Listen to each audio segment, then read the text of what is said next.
Okay, well, I am Adrienne Oliver. I am a writer living in the San Francisco Bay Area. Hmm.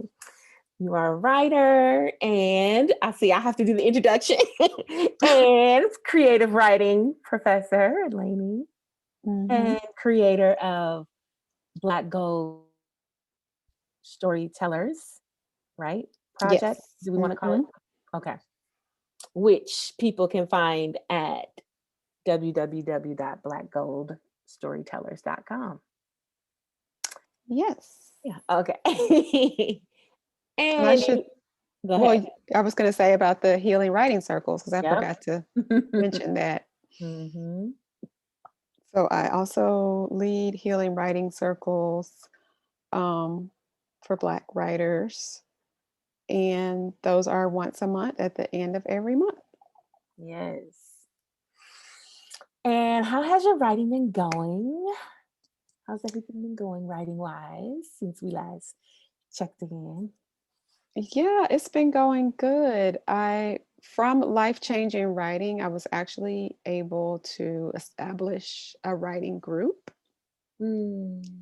And we had our first meeting at the beginning of this month, Mm. and it was really good. So we just met I think we met for an hour and a half, and Mm. we held that space just right. That's all we did was write and share what we wrote. And it was so nice to have that space.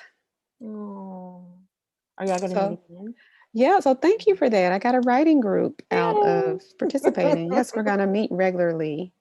Yay.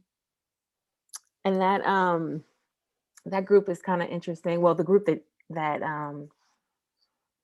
that you're speaking of is also the clients who were in the program with you, right? And so Hmm. that was an interesting cohort because everybody had this background already, this professional background in writing. So Yeah. yeah, so this was the first time I had a group where everyone had a writing was had a professional writing background. So you being a creative writing professor and also having already written a book, and then Chessa being an English professor at community college. You all were our teachers at community college, and then Hillary being the director of Bay Area Writing Program. Hmm. So, um, how was that for you? By the fact that you already have so much experience in writing, but you still chose to do this program, and I'm just curious, what the program was able to offer someone who already has a writing background and an extensive writing background, actually. Yeah, well, I think the program has a lot to offer, and that's really evident in, all of us being writers and participating in the program. I thought you had curated that group. It was all educators, all writers, all women of color, all we also all had this like connection to hip hop in some way. Yes. And so it was Mm. just like it was meant to be. And I It- think for all of us in that group, just being so busy with work, it's definitely a challenge to have that protected time to mm, write. It's so easy not to write. mhm. And I mean, just to kind of make you feel good about the program, like Aw. there's so many, just a proliferation of like writing clubs. I get like a new email every day about, I mean, no matter what the skill level is, people struggle with finding the time to write. I've Mhm. gotten like 3 different invitations. I think I told you this when I joined Life Changing Writing. I have like all these invitations to participate in different accountability groups. Mm. Hmm. Wow, I didn't realize that so many were out there because I don't get any Yes. invitations. Yes. No, they are out there. Oh, well, thank you for choosing mine. And yeah, when you said it felt like the group was curated, every group so far has said the same thing, that they're like amazed at how much they have in common with each other. And it's really just I do the discovery call and then I let the chips fall where they may. And it's something about the ashe of life changing writing. It don't have nothing to do with me. It's just A Yes. mystical thing. Yeah. I think I mean, and as I'm getting all these invitations and leading my own healing writing circles, I think that is what really sets it apart is whatever the ashe is for your practice. Mm, Um, because I definitely, we had worked together on the Black Gold Storytellers yeah, project. And I yeah. definitely felt a connection there, just the way your lens in telling one of those migration stories really resonated with me. Mm, And I was like, I know this is someone who could like really hold space for my writing. mm. Thank you. Ah, and then yeah, because I'm just going to reiterate what we spoke about last time too, in that that idea that you said you saw that I could hold space for you, and it was so fascinating because you held space for me on that project, right? Yeah. I remember getting so overwhelmed because I had so many other uh, priorities and responsibilities to take care of. And although you gave us plenty of time to complete the project, it wasn't until like the last 2 weeks that I had time to do it. And Mm. and then so I was like, I got it to a certain point and then my brain fizzled out. And I remember just coming to you and be like, it's not done, but I don't know what to do. And you were like, try this technique and that technique. And I was like, oh my God, yes. So once again, you helped and you invited me to, to speak with you on a personal level if I needed to. And we had just met. Mhm. So, but I felt like I could. I just didn't have the time. But I felt like I could talk Well, to you. good. Yay. Yeah. So I'm grateful that you then chose this program so that we could continue to have that connection and to work together. And Hmm. yeah. And so oh, I wanted to you to speak about how you mentioned that also one of the last time we spoke, you had mentioned that one of the benefits of the program was that it supported you emotionally, Hmm. that you didn't necessarily feel like you needed technical support or creative support, but you needed emotional support with your writing. Yes. Okay. Do you mind talking about that a little Oh, yeah, sure. I mean, I don't mind. I love to talk about it. bit? Because that's why, I do the work that I do is the emotional support and just having an accountability support system is so key for me because it's never been a question of skill. I was, just blessed to be a good writer and I'm a Mhm, great writer. And so it's not really um the skill, but mainly just support. I've always been shy and struggled publishing my work, and I'm still struggling with publishing my work and putting it out there. And this was like a space to just be witnessed mhm, and held in that process. mm. That's beautiful. And I love how you just said it so effortlessly. I'm a great writer. Not enough people do that. I mean, well, if you hear something enough times, though, I'm Mm, like, because I've just, I did struggle with a little bit of, not really owning the skill. And I think I shared this with you in one of our workshops one week is that I keep meeting so many people, as a writing instructor who can't write. And I see mm, so much bad writing and I see how much it's hard, how it's a struggle mhm, for a lot of people.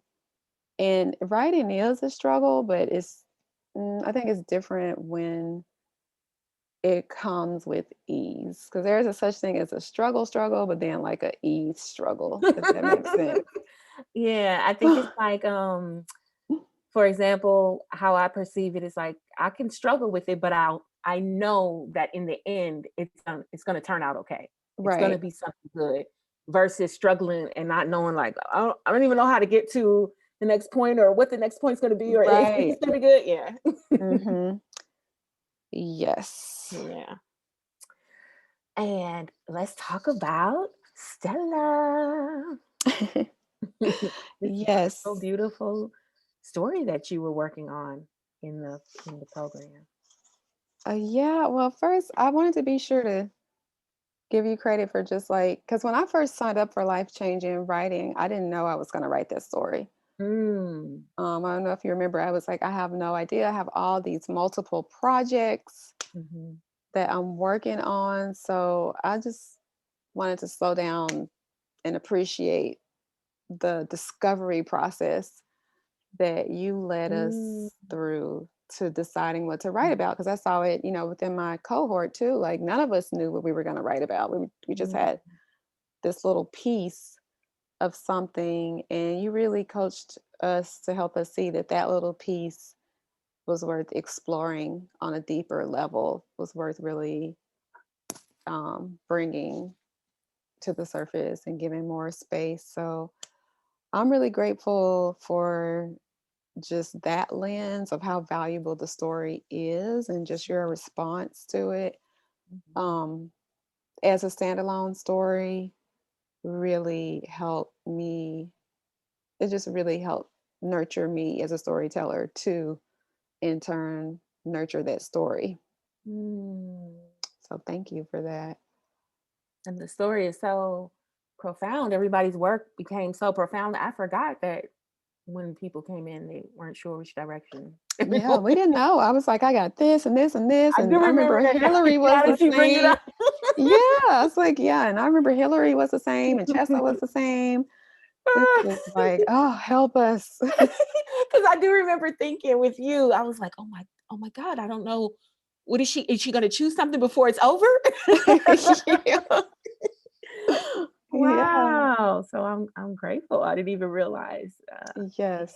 So process. that discovery process was so key for me. Hmm. And And I'm still working on your homework around finding a team. Like, even that first homework assignment from the jump was very eye opening for me because I was like, and that's what drew me to life changing writing because I was like, I really don't really have a team. mm, Try to work solo and it's not going to get done like that. mm. It's just not. But now Hillary and Chessa are part of your team. Yeah, now they're part of my team. And me, I'm a part of your team. And you're a part of my team. And there's your sister and your mom. Yep, my sister and my mom. My sister did come through to Mhm. our reading. I think you actually have a team. I have a team now. It's Yep. crazy. So, yeah, let's talk about Stella because that's an important story. Is and this is going to flesh out into a whole book, right? Because Um, I or was short. thinking I want to maybe start with just a short story Okay. and see where it goes. 'Cause I know some short stories can be, in a longer format Hmm. than what I wrote for Life Changing Writing Hmm. because it is historical fiction and rooted in the 1930s. I want to, or well, her story is the 50s. I'm getting her confused with one of my other projects, but I just want to just sit with the 1950s a little while longer, if that makes sense, Hmm. before I feel comfortable writing a whole book set in that era. And can you tell us a little bit what is creative nonfiction? What does that mean? Creative nonfiction is a form of writing that's based on a true story. You take pieces of true historical information and tell a story by filling in the gaps. You take some creative liberty to like paint the setting, or you may not know exactly what color the character's couch was or their dress, but you just take the liberty to fill in those small details as long as you like preserve the integrity of the story or the content of the story. Mm. Hmm. So, okay, so we have Stella, and when you Yes. came in, I remember you had written the story in the narrator was what is it, omniscient? What is it called? Yep. Okay, Hmm. omniscient. See, I don't have good technical language, No, but that's fine. For anybody who's listening, they should know that it's okay. You come into life changing writing, you don't have to have those technical skills to produce something Right. gorgeous, right? Mhm. But so the narrator was omniscient, and then you changed the narrator to one of First the person. first person. One of the characters became the narrator, Stella, and we loved her. When you changed it to Stella, we were like, "Oh my god!" We loved her spunk. We loved her perspective, the way she saw the world. We were right there with her, marching with her. We wanted her life to be Mhm. what she wanted it to be. And, we felt her.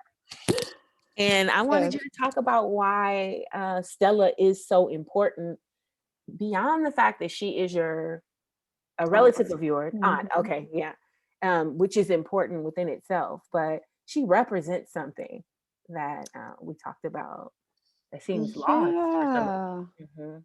Mhm. Yes. So I think Stella's story, well, first it's important to me because she was my auntie, rest in love, Mm, Aunt Stella. And then second, I think her story can speak to other Black women because for me, it's inspiring that she was so determined to um, just honor Black love. mm, And her mother, my grandmother, didn't really have the best, like, father mhm, around for them all the time. They loved their father, but he wasn't there a lot.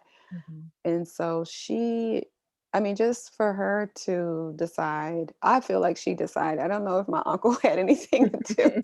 I feel like she decided that we're going to get married, that we're going to, walk in this Black love and we're going to stay married until we die. And mm, that's what happened. And then I remember going to their 50th wedding anniversary, and it was this huge gala, for my family, because my grandmother had 10 kids. So all of us were there, and the grandkids and Aunt Stella kids. And it was just people flew in from all over the country to celebrate their Black love mm, because, I mean, they went through a lot. My uncle was in the military, mm, and just, growing up in Little Rock, Arkansas during, racist times, all the things, and their love survived that. And I mm, don't really see a lot of models of that mm, today, with our soaring divorce rates and our men are, mhm, incarcerated or whatever, mm, it's just a model that Black love can still exist. mm. Yes, and I guess that's why we love Stella so much, because at a young age, what was she, like 15, 16? Yep, She knew 15. what she wanted and she made Yep, it happen. she did. Mhm. And she was like that all the way. And yet, it didn't feel like it was a manipulative or overbearing. You know how some people, they can make things happen, but it Right, can be like it could be in not in a good spirit, but you could tell right, this was although she was headstrong, he clearly was happy to be enveloped right. in that love and that. Yeah. Yeah, and you can see that, and that's why I shared the video with you all because, I mean, you could see it in just Mhm. their presence, how much they loved each other. It was reciprocal. Yes, exactly, reciprocal. And for those who want to see the real life Stella and her husband, what's the name of that song again? It's a Sade video. They can Yeah, it's see a her. Sade video, and the song is "By Your Side." If you look at By Your Side, I don't even have to. We don't even have to describe it. You're gonna see who they are. Go Yeah. check out that video. And I remember when I saw that video so many years ago, or throughout the time, that couple Mhm. stood out for me because it Yeah. it just was, well, there's so many things that are kind of quirky in that video. Like there's some little abandoned children sitting by the Mhm. side. Sade is in the forest like a Yes. fairy. Right. But at the same time, another thing that stood out is that they did not look fake. They looked real. They looked Yeah. like a real couple, like a real old Southern couple. Mhm. They didn't look like two actors who were made up to be that. And so, Yeah. so when I found out that was I was like, oh my God, this is crazy. Yeah, it's a small world. And when we watched the video, the emotions, as we analyze Mhm. it and the characters in it, it was so emotional for me. I remember as we talked Yeah. about their love that we experienced through the video. Yeah. Yeah, it is for me too. Um, because I am single and Mhm. just Me too, yeah. my aunt Stella is a model. I'm like, it can happen. And especially she's an ancestor now. I feel like she's watching over me, like, yeah, you keep hope alive, girl. And thankfully, thank you for, again, also even I don't even know if it's right to thank you because that's the story that you wanted to bring, but I want to borrow that. I want to borrow your Aunt Stella because I actually don't have any models of healthy, Oh, yeah, relationships in my family. Not even my grandmother. She wasn't married by the time I was around. My aunts.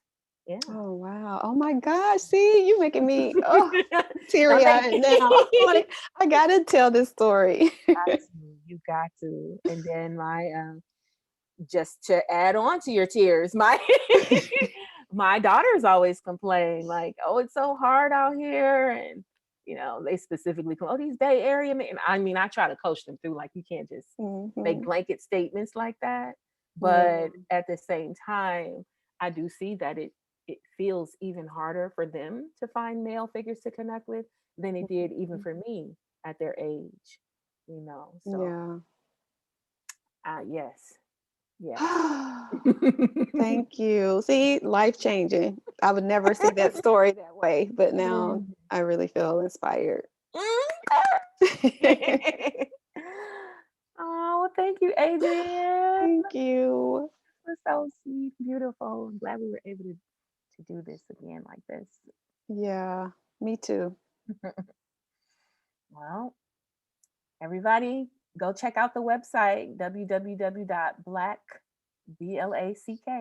gold gold storytellers. I'm not gonna spell that. You know how to spell it. .com. And then Yes. I'll also put your Insta handle will be on the you guys can look at the Insta handle on the cover and you can see how Mhm. to find Dr. Adrienne Oliver. So you can Yes. connect with her monthly writing group if you'd like. Mhm. And yeah. Thank you. Yes, I would love to connect. Yeah. Reach out. All right. Have a great day. You too. All right. Bye. Bye.